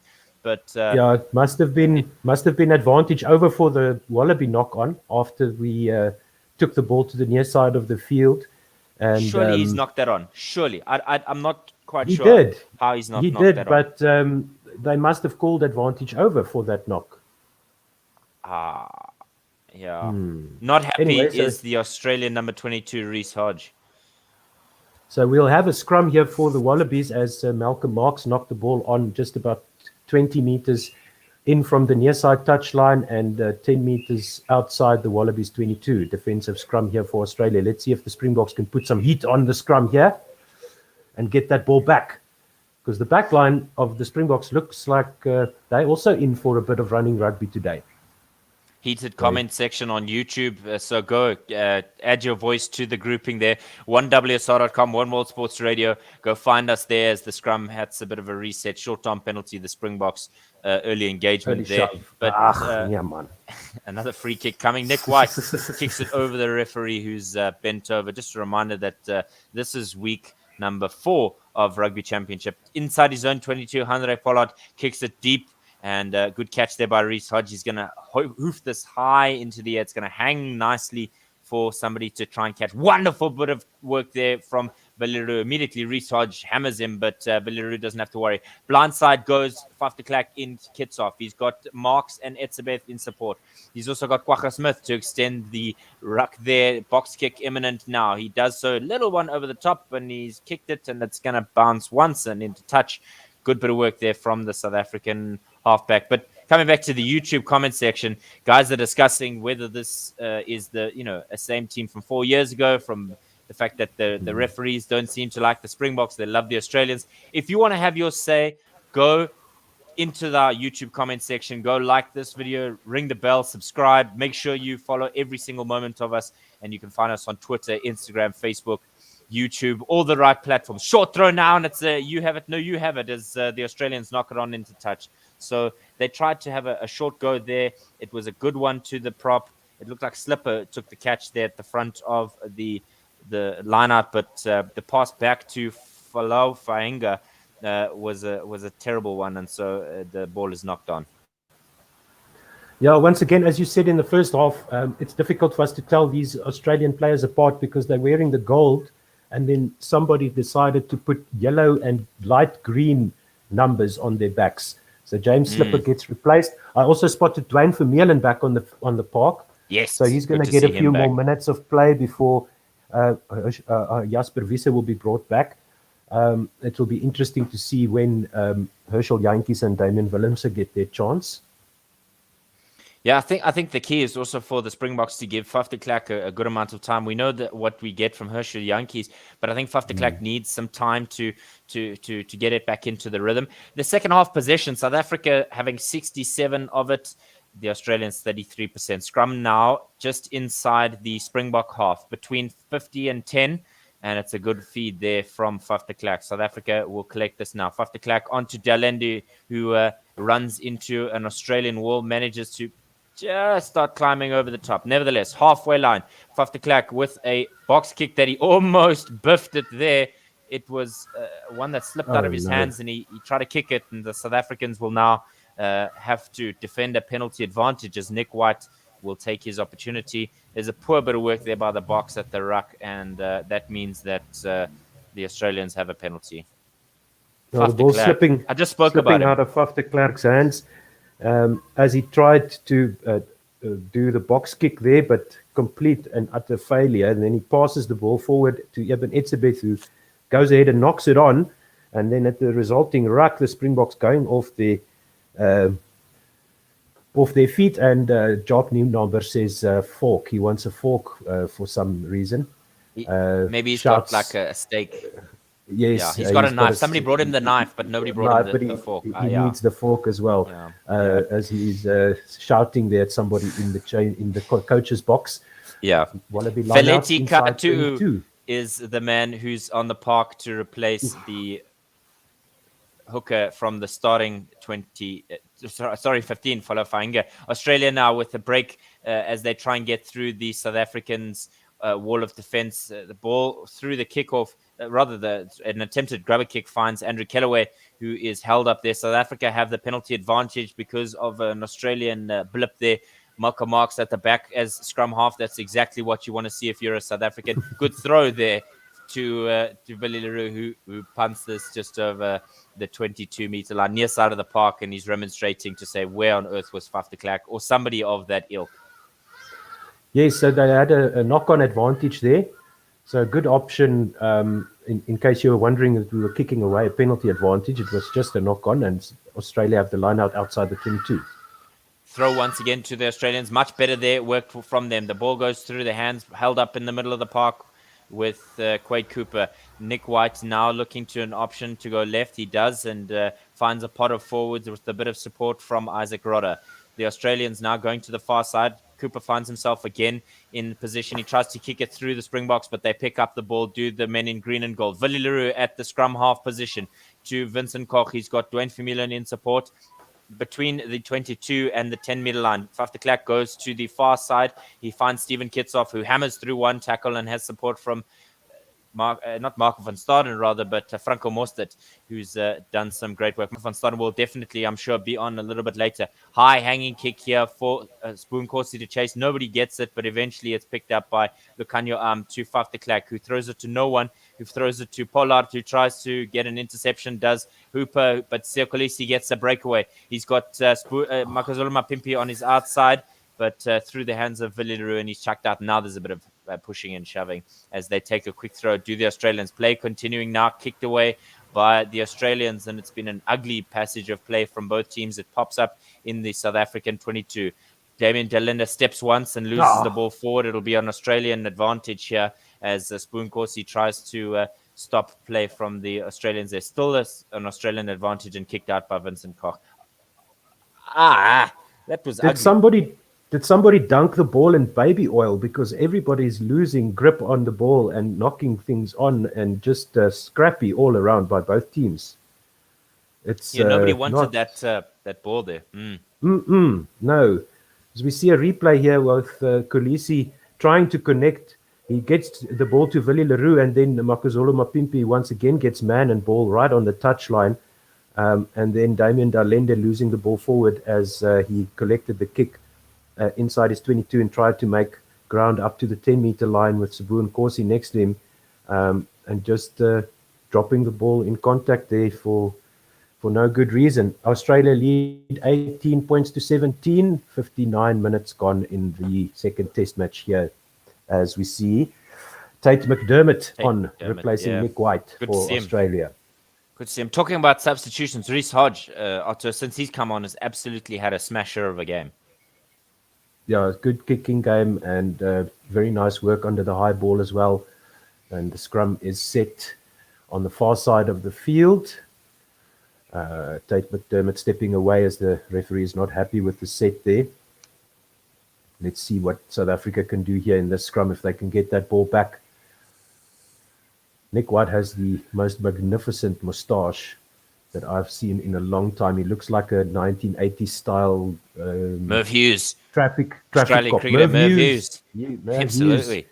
That's right. Not so much the handlebar, but the standard moustache.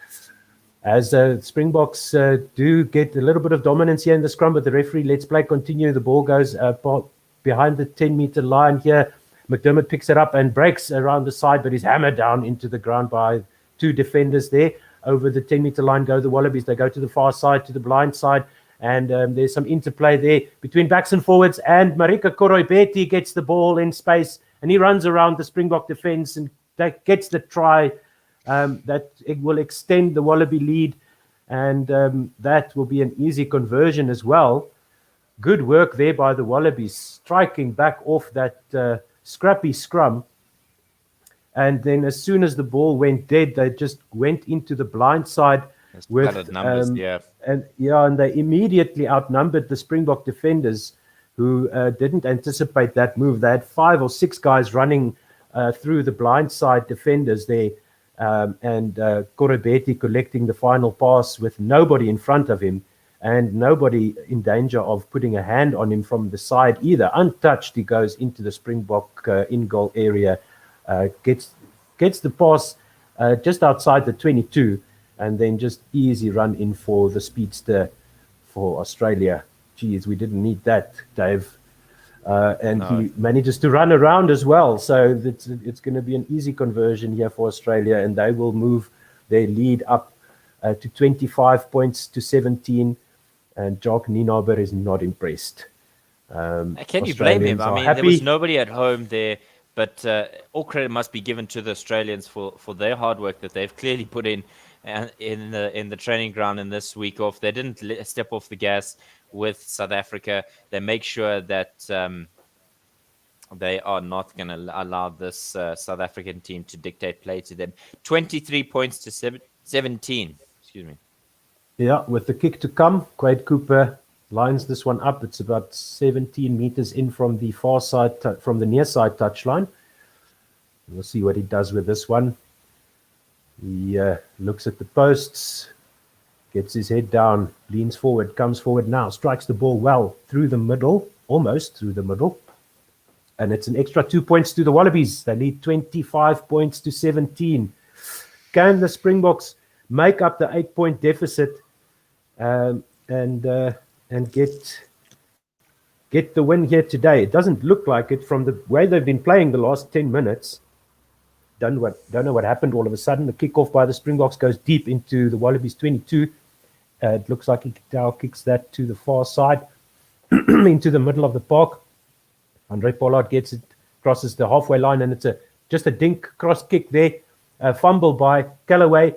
Makazole Mapimpi is there but misses the tackle. Lucanio Am comes in to effect the tackle, and the Wallabies have a ruck there.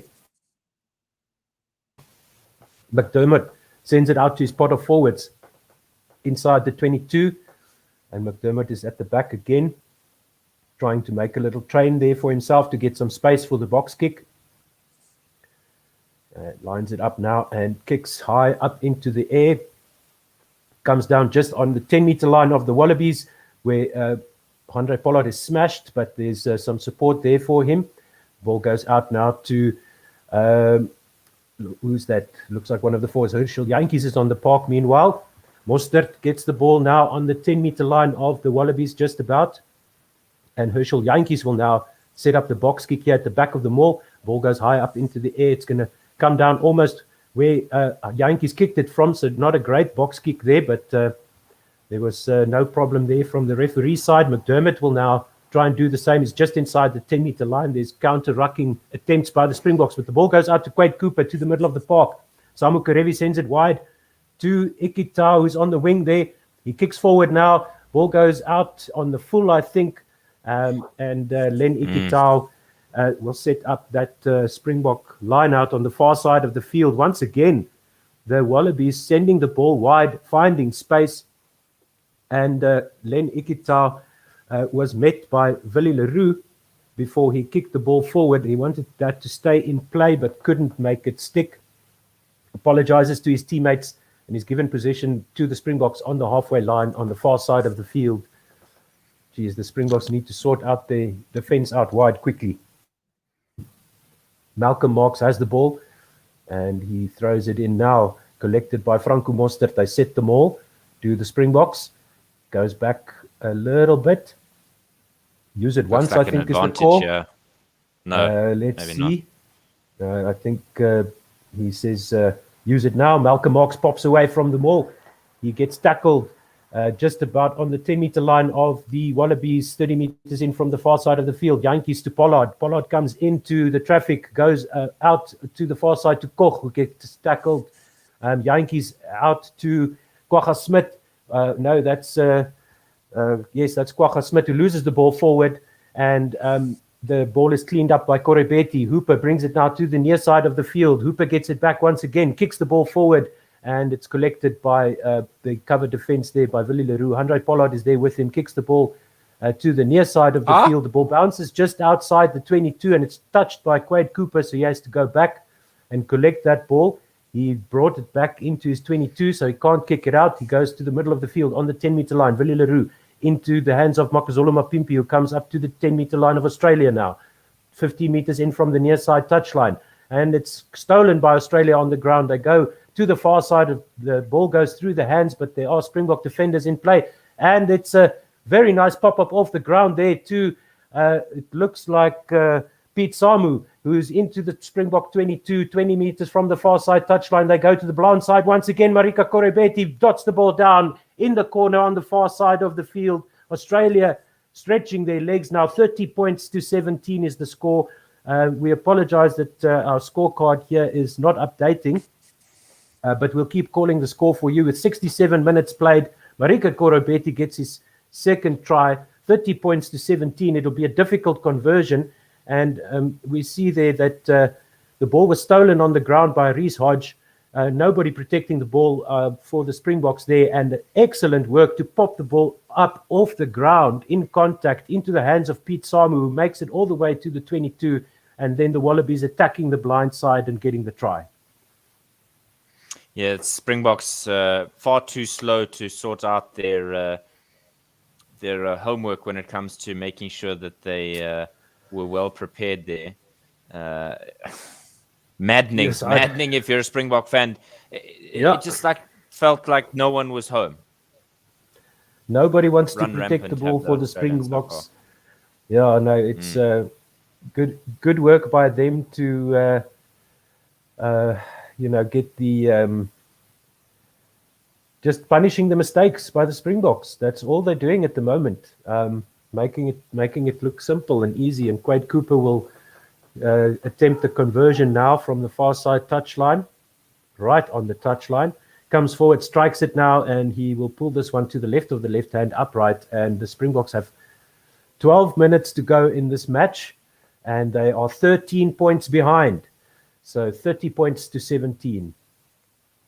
So I think we will try and get the score updated for you. but I think our producer mentioned that he had to step away for a while to attend to some important tasks, and Pollard will kick this one off again deep into the Wallabies half on the far side of the field, collected by, it looks like Ikitau with the left foot, sends it down the touchline, collected by Willie Leroux inside the 10 meters, runs up to the halfway line and sends it high up into the air, and will come down just outside the 22 of the Wallabies, collected there by, must be Reece Hodge. They set up the ruck just outside their 22, McDermott digging for the ball, getting it out to Quake Cooper with the right boot, going far down the field now. The Wallabies just need to keep the ball inside the Springbok half and they'll win this match. Willie Leroux inside his 22, runs forward, but it looks like the referee has got an issue here. There was somebody in front of the kicker, and it's a penalty to South Africa in the middle of the field, just outside the 22 of Australia. Now they have no choice. They've got to go for the touchline and go and get 3 scores here to get the 13 points. 2 scores, 2 converted tries will do it for the Springboks. They are 13 points behind with 10 minutes to play. Take us home, Dave. Let's get those 2 tries in. Quick. Boom, boom. Yeah, absolutely. It's going to take a massive effort here from the Springboks. They've not had to play catch-up rugby for a long time. And because that's part of their tactic is to hammer you with momentum. Once, twice, 3 times in a game. Throw now to Franco Mostert from Marco Marks, who is making sure that his throwing is on point. But the Springboks are absolutely being smashed here backwards. They're not getting forward momentum. And this ball looks like it's at risk of going out. And it does on the near side of the park. And it'll be an Australian throw. Horribly wrong there. Horribly wrong. South Africa cannot seem to get any benefits. But it's Matt Phillip from the Wallabies who's done the hard work there. Great bit of work there from the Australian forward pack. Yeah, things going from bad to worse here for the Springboks, it looks like. Not getting back onto the front foot. They haven't been in control of this game at any point. The Australians are once again outsmarting the Boks and just punishing their mistakes. Yeah, Koroibete scores 2 and he takes his time to make his way off the park. He does now, but Jordan Petaia is the man who comes off. One by the South Africans. Herschel Yankee snipes. That's a great bit of work there from Eben Etzebeth to steal it at the line out there. Kwagga Smith to Marco van Staden, who's also now on the park. In front of the poles are the South Africans. Herschel Yankees to Steven Kitsoff, who gets on the 5-meter line. Herschel Yankees is trying to get the ball away, and the South Africans will have a penalty. Somebody's not rolling away.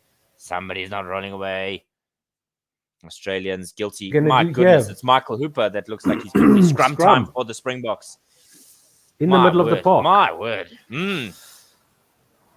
So let's hope that the Springboks can get a try here, because they're going to run out of time if they don't get a try now within the next 2 or 3 minutes. As we see the the All sooner the Blacks better. Waiting in the tunnel there to see if they can watch the dying moments of this game. They're all peeking over the top to see if they can, the slanted stands. They're all trying to keep an eye on what's going on in the game. Their game is next. The Wallabies, the All Blacks taking on the Argentinians, as we see some treatment there for the Australians. But South Africa have an opportunity here, Otto, as Tupou is getting some treatment. Yeah, they better take this opportunity now, because that previous penalty didn't result in any points for the Springboks. He's getting treatment because he hit Herschel Yankees. It looks that way. Sorry. That's number 3. Alan Alatoa, that's on the ground. He's up now. He hit the scrum half and then is the one who comes off worse. I think he must have been in the wars there with the support players coming in to protect Herschel Yankees, who was sitting on the ground with the ball on his lap, waiting for his support players. And Alan absolutely. So I could have stolen that ball if he hadn't gone tumbling over Yankees there. But the Springboks have called a scrum after getting a penalty right to just about 2 meters left of the left-hand upright and 6-7 meters out from the Wallaby try line. They've got to score now to give themselves enough time to win the game if they can. It didn't. Key to Didn't this look is like going to they be a could. massive shove here. Siya Kolisi is the man who made way for Marco van Staden. So a new flank pairing do South Africa have. The engagement is not a happy one for the Springboks. Nevertheless, picked up at the back. Good bit of work there by Jasper Visa to try and get some forward drive. He does, as he is about 4 meters out. Herschel Yankees finds Franco Mostert. He's got support from Kwagga Smith. Herschel Yankees trying to look for it, but the Springboks are guilty. Michael Hooper in once again. That man is like blackjacks on your socks. You think you get rid of him, and he's there again. Yeah, no, he is all over that ball like white on rice, and gets the turnover for the Wallabies. Good work there by Michael Hooper. He's a specialist at that. And once again, no cleaners, isolated runners from the Springboks, and the Wallabies say thank you very much. We'll have the line out on the far side of the field. Just about on halfway, around there, with 7 minutes to go, and Australia 30, South Africa 17. 4 tries to 1. That is a clear discrepancy between these two teams. Again, Etzebeth wins at Herschel Yankees. He's got Malcolm Marx in support. Breakaway by Kwagga Smith. He's got Herschel Yankees back at the back of the ruck. Good bit of work there from the South Africans. It's Jasper Visa into contact against the Australians. And again, the Australians are all over the South Africans. Andre Pollard takes the tackle, but he finds Damien Dalende in support. He's got Lucanio Arm over the top to try and protect this ball. Herschel Yankees tries to go himself around the back of the ruck, and the referee blows the whistle and says, knock on there by Herschel Yankees. South Africa again being hammered by the Wallabies at the breakdown. Yeah, 6 minutes to go, 30 points to 17. Time running out for the Springboks, and it doesn't look like they can score 2 tries here.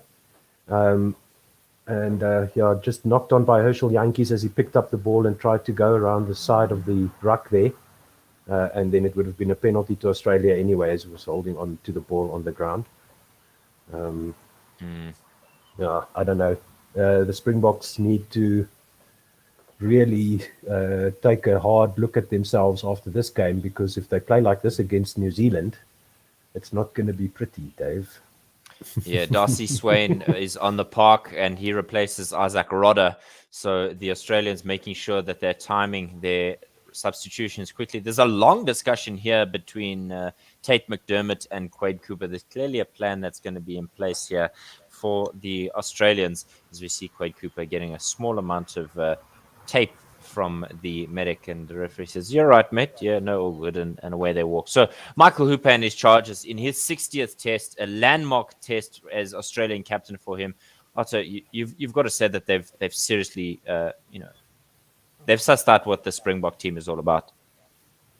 Yep, just like they did last week, avoiding the forward play, sending the ball wide, finding gaps around the sides of the Springbok defense, and they'll have a scrum now about 15 meters in from the near side touchline, 10 meters from their own 22. McDermott with the ball.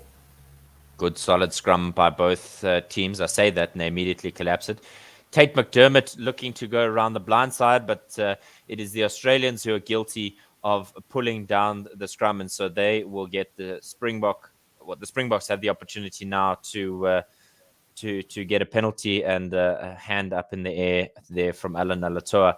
South Africa will kick for the corner, the near side touchline. They do, and will have to put, like you said, 2 scores on the board to try and catch up. There's some tears in some of the comments on Facebook and YouTube. So don't forget, you can follow us on Instagram, on Facebook, on Twitter, on YouTube, everything. Go and subscribe to us on YouTube. Ding the bell so that you know when we go live. We will be bringing you every moment of this wonderful rugby championship, as well as some cricket as we head into the World T20. And it was a skew throw there from the Springboks. So we have an opportunity to go forward. And what do? We chuck it in skew. That's 4.5 minutes to go, just about 4 minutes to go now. 13 points the difference. And the match is over as a contest. Australia will definitely win this game. I can't see the Springboks scoring 2 tries in 3 minutes. Very much. mistake there by Malcolm Marx in a crucial position. And as you said, now it really shows that the Springboks are not used to chasing the game. They're not able to score those tries from anywhere, like a certain team in black that we will be facing next. And hopefully the Springboks can get up for this game, because they certainly, for that game, for those two games, because they certainly haven't showed anything near what the All Blacks are doing in these two matches against the Wallabies. 3.5 minutes remaining in this contest from Suncorp Stadium in Brisbane. A very happy hunting ground for the Australians. For those of you who are wondering, the stadium capacity is probably between 70 and 80%. So good to see some fans out there watching the rugby. If the Australians contain this and pick up a win here today, they will go to third on the World Rugby standings. Nevertheless, Tate McDermott is hammered by Kwagga Smith in a wonderful move there, and the resulting blow of the whistle from the referee means that South Africa will get the opportunity to take a penalty advantage. They do, because the Australians are offside. Vincent Koch is in support of Kitsoff. Now, Herschel Yankees throwing it through to Pollard. Pollard through to Makazole Mapimpi. He dances once, twice, but is immediately held up by two Australian players. And so the South Africans are going to have to work far side of the park. And the referee blows his whistle and says, there's no advantage. We kind of come back for that one. Maybe a consolation try here, Otto, if we can throw straight. That's the best we can hope for. There was a dominant scrum by the Springboks, and then they got the penalty for offside play at the resulting ruck, and Handré Pollard sets up yet another line out with 2 minutes and 20 seconds to go in this match. 30 points to 17, Australia lead. Let's see if the Springboks can at least pick up a losing bonus point here, and then they'll have to go and beat the All Blacks twice to defend the Rugby Championship, which is not easily done, I would say.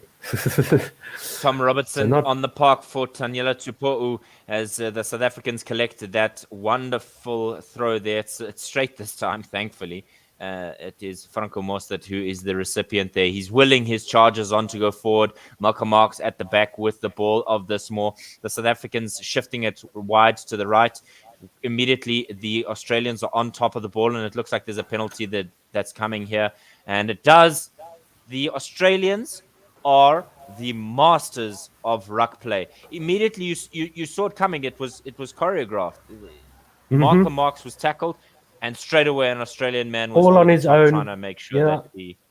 Samu Kurevi, it looks like, goes in there, trying to steal the ball, and the support players coming into the ruck as he's already got his hands on that ball. And Australia will clear their lines, and this will be a tough one to take for the Springboks and the Springbok fans. Now 90 seconds to go, 13 points the difference in Brisbane, 30 points to 17. Thank you to Simon, our producer, for keeping our scorecard up to date. And there's some late TMO involvement here. Let's see. That's probably so we clearly see that Kurevi is the man.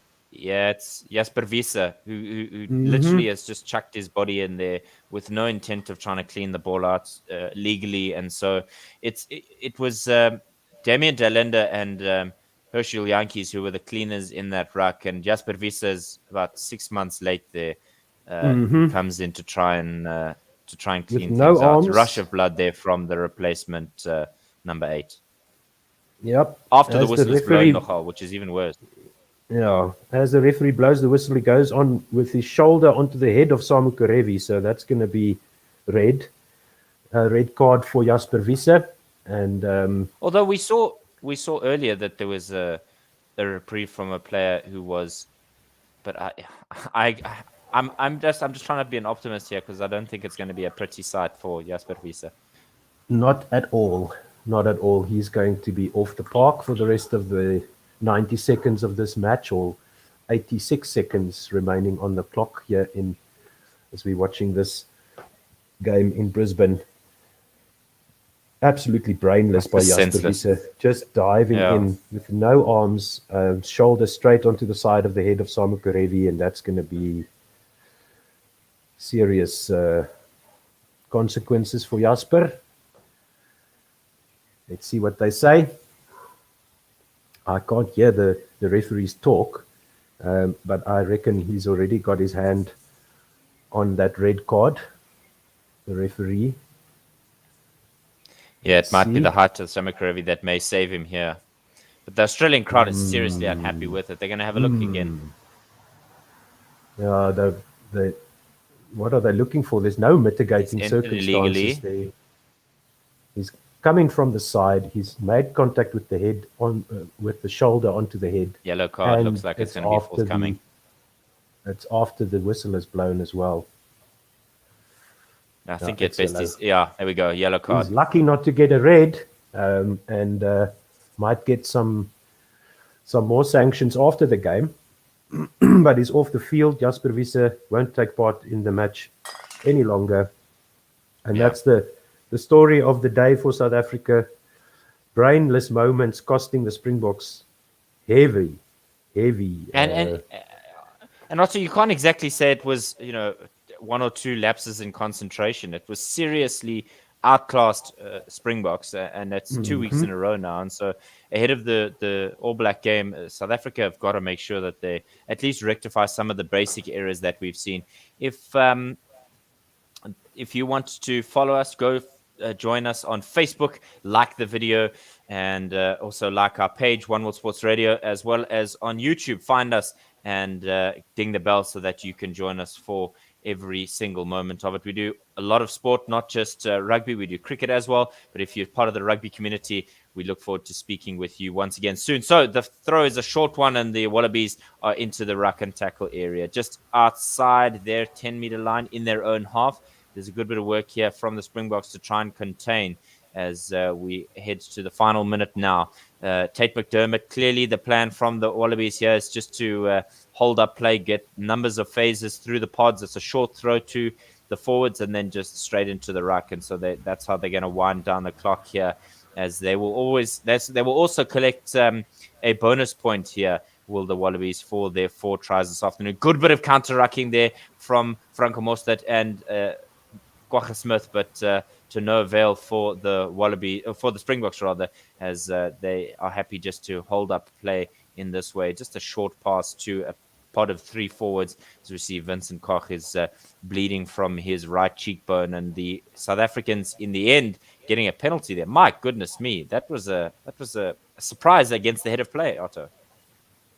Yes, so the referee not happy with the way that the Wallabies falling over the ball there in the contact area, and the Springboks will have one last chance to get closer to the score, to make the scoreline look a bit better. The best they can hope for now, with time up on the clock officially, will be 24 points to 30 loss to the Wallabies in Brisbane. So let's see if the Boks can get their act together in the last line out. The All Blacks must be licking their lips. They are in for a resounding victory if the Springboks play like this against them. This one is a terrible throw, and it goes out wide to the back and is collected by a man in a gold jersey. It's going to pop up here with Tate McDermott to try to get something. They get a penalty, do the Australians. It's a poor entry from the Springboks, or rather it's an offside penalty, and they're going to kick it out. That is it. Final score is 30 points to 17. Thank you so much, everybody, for listening to us. Sorry we couldn't bring you Springbok victories from Queensland, but it's nice to see some crowds in. It's good to see the Springboks playing, although it's not nice to watch them play the way they did today and last week. Soul searching needed. No bounce back by the wounded Springbok today. Let's hope that they can put up a better show against the Kiwis. And Michael Hooper and his team can be very proud of what they've achieved here. They managed to dismantle the Springbok game plan. They found the recipe that works to beat the Springboks, and they've shown the world how to do that now. So hopefully the Springboks can get back to winning ways against the All Blacks, but I don't see that happening. Let's hear from the comment section. Let's see if we've got tweets in here. We do have a couple of comments. Grant Alexander said would have been a different story if they played Morné Steyn instead of Pollard. There's a lot of contestation around that, also kind of bringing in Goosen in as an opportunity. They say the South African gameplay is too predictable rather, from Jacques de Klerk, and somebody asked jokingly, is it time to bring back Rassie? Sure. Yeah, no, this is not going to go down well with the South African rugby public. And as Coach Dave mentioned, we'll be covering the Proteas campaign at the T20 World Cup. And the football guys are also back. The football season started here in South Africa, so look out for some football commentary as well, some domestic games. We usually broadcast the Soweto Derby, the Chiefs versus Pirates matches. We'll bring you all the Springbok and Proteas games. And we slipped up a little bit with the women's national cricket team, not getting the coverage we need to be able to commentate on those matches. But the Proteas women, also a big deal here at One World Sports Radio, and we'll bring you as many of their matches as we can. Let everybody know, let your friends know. If they can't watch, they can listen. And if you don't like the TV commentators, you can simulcast us by listening on onewsr.com. There's a live stream there. One World Sports Radio on YouTube and Facebook. So like, subscribe, and I do want to point out, do yourself a favor, go to our YouTube channel and listen to the Date Night Drip podcast, where the football guys are analyzing the kits of the European and other leagues, to analyze the fashion statements that you can make by wearing the different kits and rating the kits of the teams. It's quite entertaining. So thank you very much for listening to us today. We'll be back again, I think it's next week, hey? It's straight up into the All Blacks games now. The South African long weekend, yeah. So you're definitely going to stick around with us. So we'll be back on air for that. Thank you very much for joining us. Thank you very much for listening. Coach Dave, it was great to virtually be with you here today. As always. Yeah, pity about the rugby, but the company was good. Thank you so much. We'll see you soon. Keep well. Bye.